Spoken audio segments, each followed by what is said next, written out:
하나님 말씀 보겠습니다. 하나님 말씀 창세기 25장 19절에서 26절까지입니다.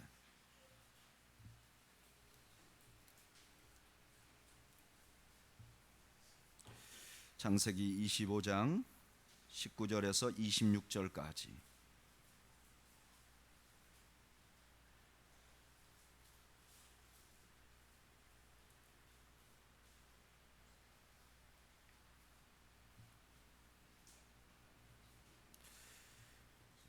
하나님 말씀을 교독하겠습니다.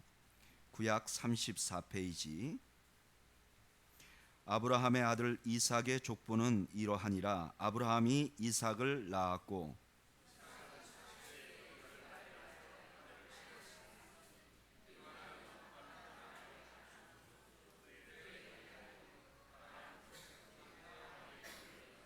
이삭이 그의 아내가 임신하지 못하므로 그를 위하여 여호와께 간구하매 여호와께서 그의 간구를 들으셨으므로 그의 아내 리브가가 임신하였더니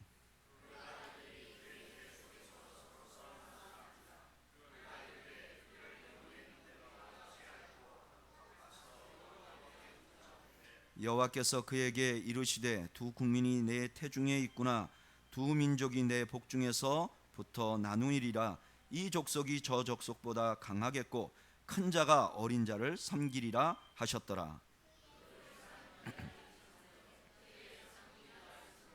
먼저 나온 자는 붉고 전신이 털옷 같아서 그 이름을 에서라 하였고 후에 나온 아우는 손으로 에서의 발꿈치를 잡았으므로 그의 이름을 야곱이라 하였으며 리브가가 그들을 낳을 때에 이삭이 60세였더라. 아멘. 기도하겠습니다. 하나님, 오늘 하나님 앞에 온 교회가 나와서 예배하게 하시니 감사합니다. 우리가 드리는 기도와 찬양과 헌물을 받아 흠양하여 주시옵소서.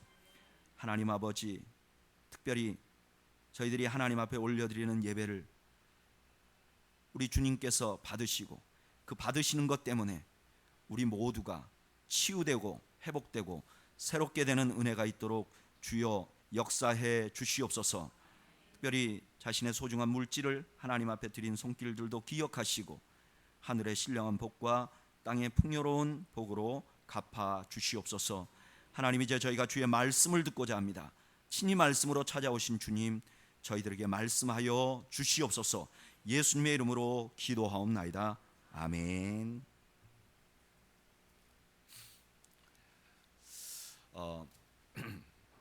사람들이 젊을 때는 부모님이 꼭 필요하고 나이가 점점 들어서 성인이 되면 부모님이 별로 필요가 없는 줄 알고 제가 살았댔어요. 그런데 막상 지내보니까 나이가 점점 들면 들수록 그 부모님이 저에게 필요한 거예요. 특별히 저에게는 이제 아버지가 필요한 거예요. 제일 그런 것을 충격적으로 느꼈을 때가 우리 아들들을 낳을 때였어요. 아들을 낳았는데 이 아들들의 이름을 누구한테 부탁을 해서 짓고 싶은데 보통은 아버지한테 이렇게 아버지 이름을 어떻게 지을까 이렇게 물어보는데 저는 아버지가 안 계시니까 누구에게 이 아이의 이름을 지어달라고 부탁을 할까 염려가 좀 갑자기 생각이 안 나고 그래서 제가 그냥 우리 두 아들들 이름 다 지었는데 이름을 이렇게 짓다 보니까 한국어로 이름 짓는 것도 쉽지 않은데 이제 영어로 이름 짓는 것도 쉽지 않더라고요. 아이의 이름을 영어로, 제가 영어 이름을 많이 아는 것도 아닌데, 그래서 먼저 신약에 제가 제일 좋아하는 사람 스테반 집사님. 그래서 첫째 아이는 그냥 스테반이라고 지었어요. 영어 이름을. 그 다음에 둘째가 나왔는데 그러면 구약에서 내가 제일 좋아하는 사람 사무엘. 그래서 사무엘이라고 지었어요. 근데 제가 사실 아이가 하나 더 있었으면 이름을 하나 더 짓고 싶은 남자 이름이 있었어요. 그게 뭐냐면은 야곱이에요. 저는 미국에 있는 동안 영어 이름을 갖지 않았거든요. 그냥 이경렬 한국 이름으로 살았는데 만약에 제가 영어 이름을 내 이름을 짓는다면 나는 야곱이라고 지어야 되겠다, 제이콥이라고 지어야 되겠다, 이런 생각을 했어요. 왜냐하면 제가 야곱도 상당히 좋아하는 인물이기 때문에 그래요. 그런데 야곱을 좋아하는 이유는 사무엘을 좋아하는 이유와 혹은 스데반을 좋아하는 이유와는 조금 달라요. 야곱은 왜 그렇게 제가 좋아하는가? 첫째는 야곱은 너무 인간적이에요. 여러분, 성경에서 처음으로 유언을 한 사람이 야곱이에요. 성경에서 처음으로 열정적인 사랑을 했던 사람도 야곱이에요. 성경에서 처음으로 고된 일을 하는 일꾼도 야곱이에요. 성경에서 사업수완을 발휘해서 사업을 최초로 성공적으로 한 사람도 야곱이에요. 야곱의 인생은 욕심내고 사랑하고 질투하고 결혼하고 미워하고 속고 당하고, 그래서 야곱의 모습을 가만히 보면 우리의 모습이 보이는 것 같아요. 우리의 인생의 모습이. 어쩌면 야곱의 모습이 내 인생의 모습이 아닌가 하는 생각도 들 때가 있죠. 그런데 그에 반해서 야곱은요, 또 너무나 신령한 분이에요. 여러분, 구약의 아브라함과 이삭과 야곱을 구약의 중요한 족장들로 말하는데, 이렇게 너무나 인간적인 야곱의 일생이 성경에 가장 많은 분량을 차지해요. 아브라함보다도 야곱이 더 많은 분량의 이야기를 한단 말이에요. 그리고 실제로 야곱의 인생에 보면 하나님의 손길이 너무너무 많아요. 구약의 여러 족장 중에서 가장 많은 하나님의 손길을 경험한 사람이 야곱이에요. 그런데 더 특별한 것은 이 야곱이 하나님의 손길을 경험한 것은 모두가 다 삶의 현장에서요. 뭐 기도하다가 예배하다가가 아니라 외롭게 도망가는 길에서 하나님을 만나고, 이전 투구하는 사업장에서 하나님을 경험하고, 자식들이 살인죄 지어서 가문이 쫄딱 망할 것 같은 그 시간에 하나님을 만나고, 자식들이 서로 싸워가지고 가정이 불편할 때 하나님을 만나요. 그래서 야곱의 인생을 가만히 묵상해 보면 너무나도 인간적으로 살고 있는 삶의 현장에 역사하시는 하나님의 모습을 살펴볼 수 있는 거예요. 그래서 우리가 앞으로 얼마 동안 야곱의 일생을 살펴보면서 야곱의 인생에서 역사하시고 그를 성숙시키시고 축복하시는 하나님의 모습을 함께 찾아가 보려고 합니다. 오늘 본문은요, 그 야곱이 성경에 처음 등장하는 장면이에요. 오늘 본문 한번 25장 19절 말씀을 한번 읽어볼까요? 읽어보죠. 시작. 아브라함의 아들 이삭의 족보는 이러하니라. 아브라함이 이삭을 낳았고, 그리고 20절 읽어보죠. 시작. 이삭은 40세에 리브가를 맞이하여 아내를 삼았으니 리브가는 밧단 아람의 아람 족속 중 부두엘의 딸이요 아람 족속 중 라반의 누이였더라. 아멘. 먼저 야곱이 등장하기 전에 야곱의 아버지 이삭이 나타나는데요, 이삭은 결혼을 몇 살 때 했냐면은 40세에 했어요. 노총각들 염려할 필요가 없는 거죠. 40세. 그런데 아이는 몇 살에 낳았느냐? 26절에 보면 60세에 낳았어요. 그러니까 20년 동안 자식이 없었던 거예요. 그래서 이삭은 자식을 달라고 하나님 앞에 열심히 기도했어요. 그랬더니 하나님께서 기도를 들어주셨어요. 21절 한번 읽어볼까요? 읽어보죠. 시작.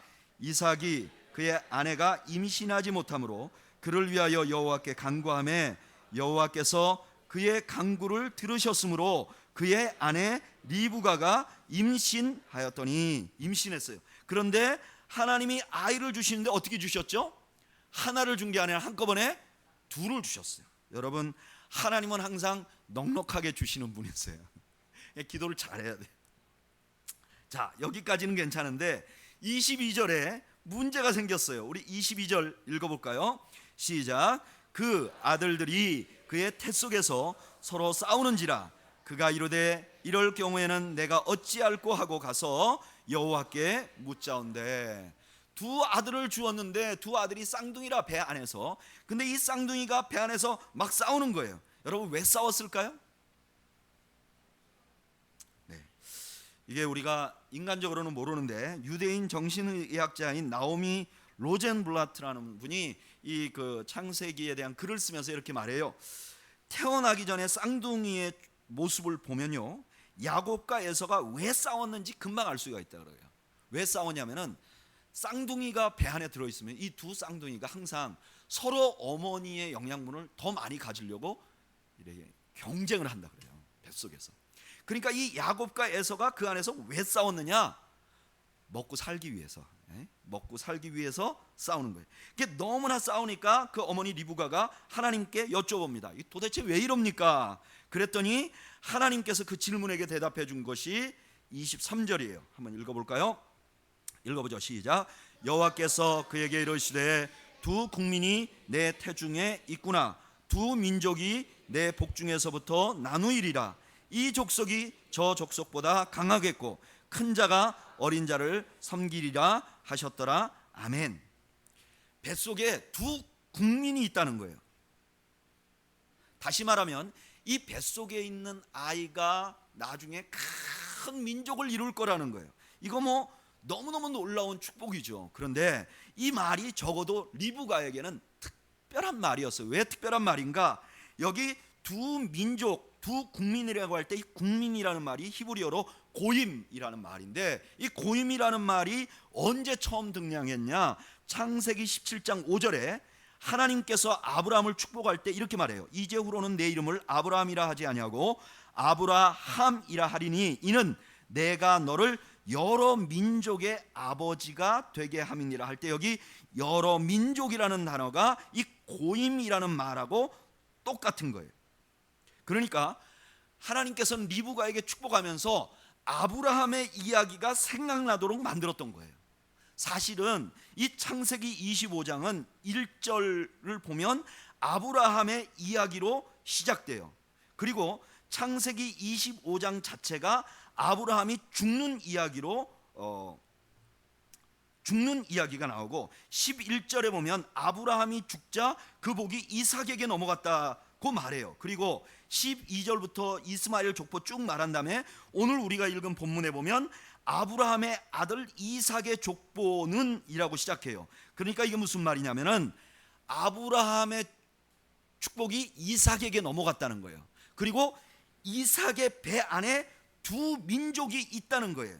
그러니까 에서도 큰 민족이 되고 야곱도 큰 민족이 될 거라는 거예요. 그런데 아브라함의 축복은 누구에게 이어진다는 거예요? 누구에게? 야곱에게 이어진다는 거예요. 여러분, 그러면 아브라함의 축복이라는 게 뭐예요? 아브라함의 축복이라는 게 이런 거잖아요. 모든 족속이 너를 인하여 복을 받을 것이다. 다시 말하면 복을 나누어 주는 축복의 통로가 될 것이라는 거잖아요. 그러니까 야곱의 정체성은 어떤 것이냐? 야곱은 바로 아브라함의 축복을 이어받은 다른 사람을 복주는 존재의 복을 이어받은 사람이라는 거예요. 좀 더 쉬운 말로 하면 이삭에게 두 아들이 생기는데 두 아들 모두가 다 큰 거부가 될 거예요. 큰 민족이 될 거예요. 그런데 에서는 그냥 크게 되기만 하면 돼요.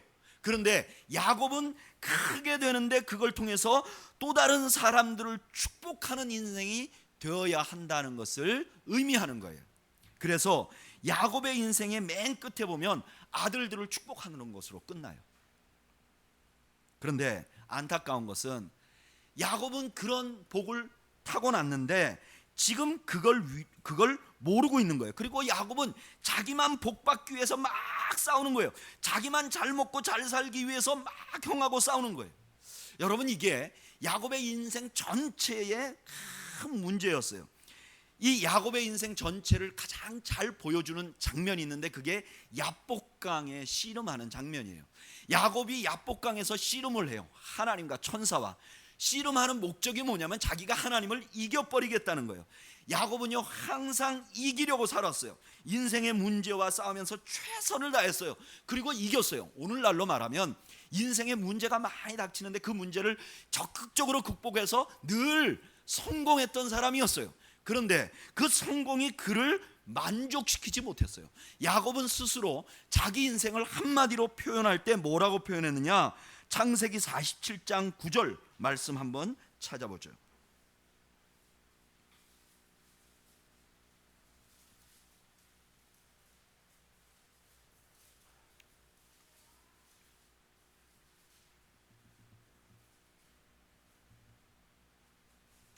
창세기 47장 9절 읽어보겠습니다. 시작. 야곱이 바로에게 아뢰되 내 나그네 길이 세월이 130년이니이다. 내 나이가 얼마 못되니 우리 조상의 나그네 길에 연조에 미치지 못하나 험악한 세월을 보내었나이다. 그의 인생이 험악했다는 거예요. 왜 이런 고백을 할 수밖에 없는가? 에서는 자기만 잘 먹고 잘 살면 돼요. 그러나 야곱은 다른 사람을 복 줘야 되는데 그 사명을 잊어버리고 자기만 복을 받으려고, 자기만 거부가 되려고, 자기가 무엇을 가지려고, 자기가 행복하려고 애를 썼기 때문에 그의 인생은 험악한 세월이 되었던 거예요. 그런데 안타까운 것은 이런 불행은 지금 제2, 제3의 야곱들에게도 이어진다는 거예요. 수많은 영적인 이스라엘들, 오늘날 성도들이 늘 자기 먹고 사는데 최선을 다해 살아가고 끊임없이 자기만을 위해서 살고 끊임없이 나를 행복하게 해달라고 요구하며 사는 거예요. 심지어는 하나님께조차도 하나님이 존재하는 이유는 나를 행복하게 해줘야 되는 거 아닙니까? 나를 행복하게 해주십시오. 그리고 서슴없이 내 주변에 있는 사람들에게 그걸 요구하는 거예요. 배우자에게 너는 내 배우자니까 나를 행복하게 해줘야 돼. 자식에게 너는 내 자식이니까 너가 나를 행복하게 해줘야 돼. 교인들에게 너는 나하고 같이 다니는 교인이니까 너가 나의 마음에 들게 해야 돼. 너가 나를 행복하게 해야 돼. 그런데 그런 곳에선 절대로 행복이 올 수 없는 것이죠. 여러분, 우리 이스라엘의 후예 참다운 믿음의 성도들은 우리는 복을 주기 위해 존재하는 사람들이라는 것을 믿으시기를 바랍니다. 안 믿기세요? 믿으셔야 됩니다. 내가 여기 있는 이유는 바로 내 주위의 사람을 행복하게 해주기 위해 여기 있는 거예요. 내가 우리 가정에 존재하는 이유는 우리 가정을 행복하게 하기 위해 존재하는 거예요. 내가 남편이 생겨서, 내가 아내가 생겼으면 나는 그 남편이나 아내를 행복하게 해주기 위해 존재하는 거예요. 나는 내 자식을 행복하게 해주기 위해 존재하는 거예요. 자식은 그 부모를 행복하게 해주기 위해 존재하는 거예요. 성도는 성도들을, 교회를 행복하게 해주기 위해 존재하는 거예요. 여러분, 교회도 마찬가지입니다. 교회는 교회를 위해 존재하는 것이 아니에요. 우리가 여기 있기 때문에 이 이웃들이 행복함을 누려야 돼요. 이 이웃들이 우리 덕을 보는 교회가 되어야 해요. 저는 우리는 교회가 그렇게 큰 교회가 아니기 때문에 이 주변의 모든 지역을 다 섬길 수는 없을 거라고 생각합니다. 그러나 적어도 우리 주변에 있는 분들은 우리 교회를 통해서 행복을 느낄 수 있도록 우리가 섬겨야 해요. 그렇게 복을 흘려 보내야 해요. 저는 그런 의미에서 우리 이 건물에 경비 서시는 어른들이 우리 주일날 점심 때 이제는 주인처럼 오셔서 식사 드시는 걸 보면 굉장히 행복해요. 아, 우리가 그래도 주변에 복을 흘려 보내는구나. 우리가 편안한 존재들이구나. 저는 만약에 우리는 교회가 숫자가 점점 많아진다면 그것은 더 많은 사람을 섬기라는 하나님의 뜻이라고 저는 믿습니다. 교회가 커져서 큰 건물 짓고 커지는 거, 이거는 하나님의 뜻이 아닌 것이죠.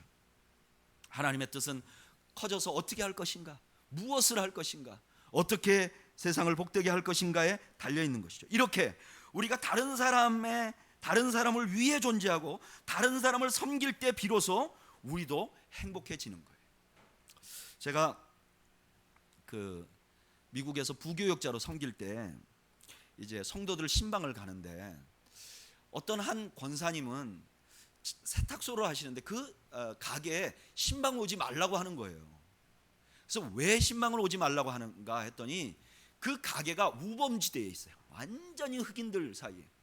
거기는 어느 정도냐, 한 손에는 마약과 한 손에는 총을 들고 걸어다니는 사람들이 있는 거예요. 흑인들이. 그리고 차 같은 거 이렇게 세워놓으면요, 좀 좋은 차는 그냥 주인이 보고 있는데 바퀴를 빼가버려요. 이런 동네에 세탁소가 있는 거예요. 원래는 이런 동네가 아니었답니다. 중산층 동네였는데 이게 점점 흑인들이 이렇게 사시면서 이게 동네가 완전히 범죄 동네화 되는 거예요. 그러니까 서서히 이 동네에서 기존에 정착하던 분들이 한 분 한 분 떠나는 거예요. 이 권사님도 세탁소를 하는데 어떤 때는 권총 강도가 들어와서 돈 내놓으라고 하기도 하고, 어떤 때는 흑인들이 자기가 옷 맡기지도 않고 자기가 많이 맡겼다고 그래서 그거 다 물어내라고 하고, 이런 수모를 겪었던 거예요. 근데 시간이 점점 지나면서 그 마을에는 더 이상 세탁소가 존재하지 않는 거예요. 주로 한인들이 하는데 한 분 한 분 다 떠난 거예요. 이 권사님이 야, 여기 세탁소가 다 떠나버렸는데 나라도 그냥 여기서 세탁소를 계속 해야 되겠다. 그리고 그때부터, 그 전에도 그랬지만 그 흑인들이 오면 정중하게 최선을 다해서 사랑한다고 그렇게 해줬다는 거예요. 그래서 지금은 어떠냐, 그 흑인들이 그 권사님을 마마라고 부른대요. 흑인들은 아무나 막 그렇게 불러요. 마마, 엄마 이렇게 부른다는 거예요. 그리고 심지어는 그 앞에서 자기들끼리 싸운다는 거예요. 한 명이 총을 갖고 와서 권사님 가게를 털려고 딱 오면 다른 사람이 야, 딴 가게가 여기는 안 돼 이렇게 하고 둘이 싸우는 걸 봤다는 거예요. 그런데 그래도 우리가 신방 가면 조금 위험하니까 신방 오시지 말라고 그러시는 거예요. 그러면서 이런 얘기를 하시더라고요. 이제 내가 나이가 많아서 여기서 이 세탁소 하면서 30년 가까이 지냈는데, 목사님이 이제는 살면 얼마나 살겠어요. 그냥 저는 여기서 행복해요. 여러분, 행복은요, 특별히 우리 그리스도인들은 상대를 행복하게 해줄 때 우리가 행복해지는 거예요. 시험해 보세요. 집에 가서 아내나 남편을 행복하게 해줘 보세요. 그러면 자기가 더 행복해요. 직장에서 다른 사람들을 행복하게 해줘 보세요. 그러면 자기가 행복해요. 교회에서 다른 사람을 행복하게 해보십시오. 그러면 자신이 행복해요. 여러분, 우리는 관이에요. 남들을 축복하면서 행복하게 만들 때 내 몸에 행복이 흐르는 거죠. 그러나 내가 미워하면 내 몸에 미움이 흐르는 것이죠. 내가 복을 주면 복이 흐르는 거예요. 그러나 내가 저주하면 저주가 나를 통해서 흘러나가는 것이죠. 축복의 통로, 그것이 바로 야곱의 정체성이고 우리의 정체성이죠. 그런데 여기 참 이상한 장면이 하나 있어요. 자, 하나님이 야곱을 택했어요. 그런데 그러면 하나님이 야곱을 장자로 태어나게 했으면 성경에 모든 문제가 없어요. 그런데 왜 하나님이 택하긴 야곱을 택하고, 그때 당시 문화로는 장자가 다 가져요.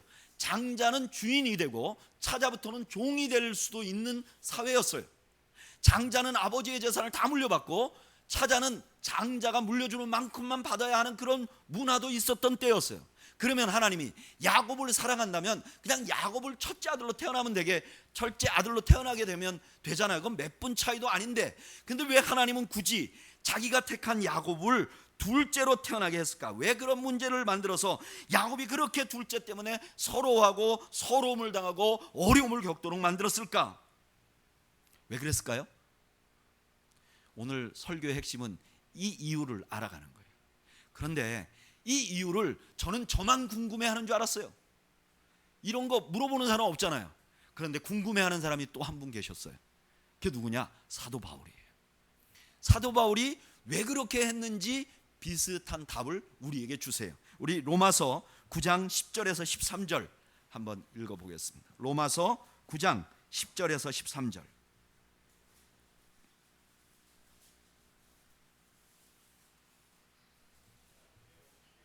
신약 250페이지, 251페이지, 로마서 9장 10절에서 13절 읽어보겠습니다. 시작. 그뿐 아니라 또한 리브가가 우리 조상 이삭 한 사람으로 말미암아 임신하였는데 그 자식들이 아직 나지도 아니하고 무슨 선이나 악을 행하지 아니할 때에 택하심을 따라 되는 하나님의 뜻이 행위로 말미암지 않고 오직 부르시는 이로 말미암아 서게 하려 하사 리브가에게 이르시되 큰 자가 어린 자를 섬기리라 하셨나니 기록된 바 내가 야곱은 사랑하고 에서는 미워하였다 하심과 같으니라. 아멘.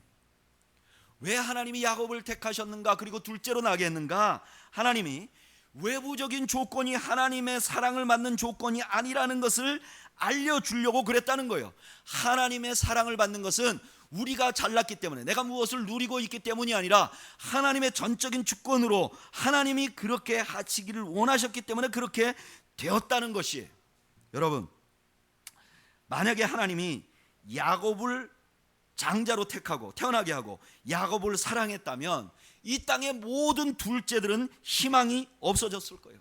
세상은 안 그래도 조건으로만 사람의 가치를 평가합니다. 여러분, 학교 다닐 때 공부 잘하는 학생은 착한 학생이에요.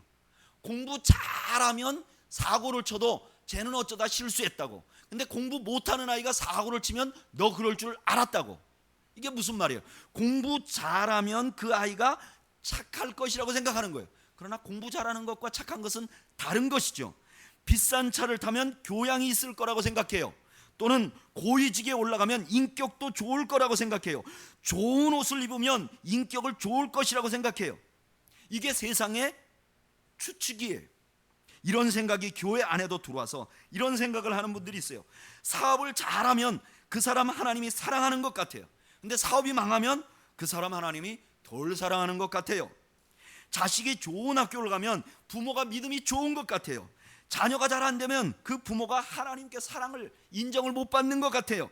심지어는 목회자들 가운데서도 교인이 자꾸 늘면 그 목사님이 좀 신령한 분 같아요. 전 이 말 많이 들었어요. 그 목사님 아주 신령해. 개척한 지 10년 됐는데 1000명이 모인대. 교인이 줄면 덜 신령한 사람 같은 생각이 드는 거예요.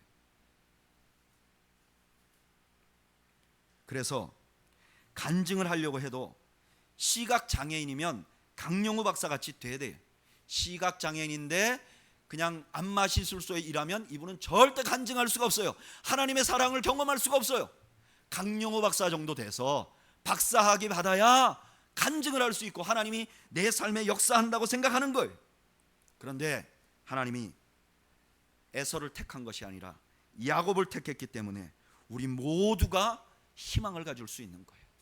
여러분, 야곱이 둘째로 태어난 것은 절대로 하나님이 그를 덜 사랑한다는 증거가 아니에요. 야곱이 둘째로 태어난 것이 하나님과 그의 관계에 아무 상관이 없는 거예요. 오히려 둘째였지만 하나님은 그 야곱을 사랑하셨어요. 마찬가지로 세상에서 둘째가 된다는 것은 하나님의 사랑을 덜 받는 증거가 아님을 여러분 믿으시기를 바랍니다. 세상에서 내가 좀 재수 없는 일이 자꾸 일어나도 그것은 하나님이 나를 덜 사랑한다는 증거가 아니에요. 내가 타고 다니는 차가 좀 적은 차라도 하나님이 나를 덜 사랑한다는 증거가 아니에요. 내 집이 적더라도 내가 건강이 좀 나빠도 그것이 하나님이 덜 사랑한다는 증거가 아니에요. 김병환 집사님은 암 때문에 투병을 하고 나는 건강해서 내가 김병환 집사님보다 더 하나님께 사랑을 받는 사람이 아니에요. 김병환 집사님이 결코 누구보다 사랑을 덜 받는 증거가 그것이 아니에요. 하나님께서는 야곱을 택하심으로 세상의 꼴찌들에게 사랑의 메시지를 전하고 있는 거예요. 살기 힘드냐? 어려운 일이 연속으로 생기냐? 그러나 그것이 내가 너를 덜 사랑한다는 증거가 아닌 것을 제발 알아다오. 이것은 제가 해석한 게 아니에요. 구약의 말라기 선지자가 우리에게 말씀하신 바예요. 말라기 1장 2절 3절 말씀 한번 읽어보겠습니다. 구약성경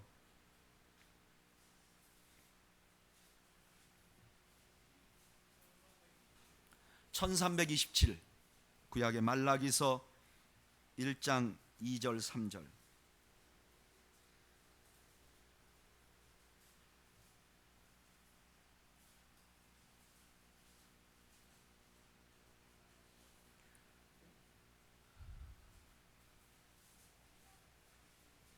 한번 읽어보겠습니다. 말라기서 1장 2절 3절.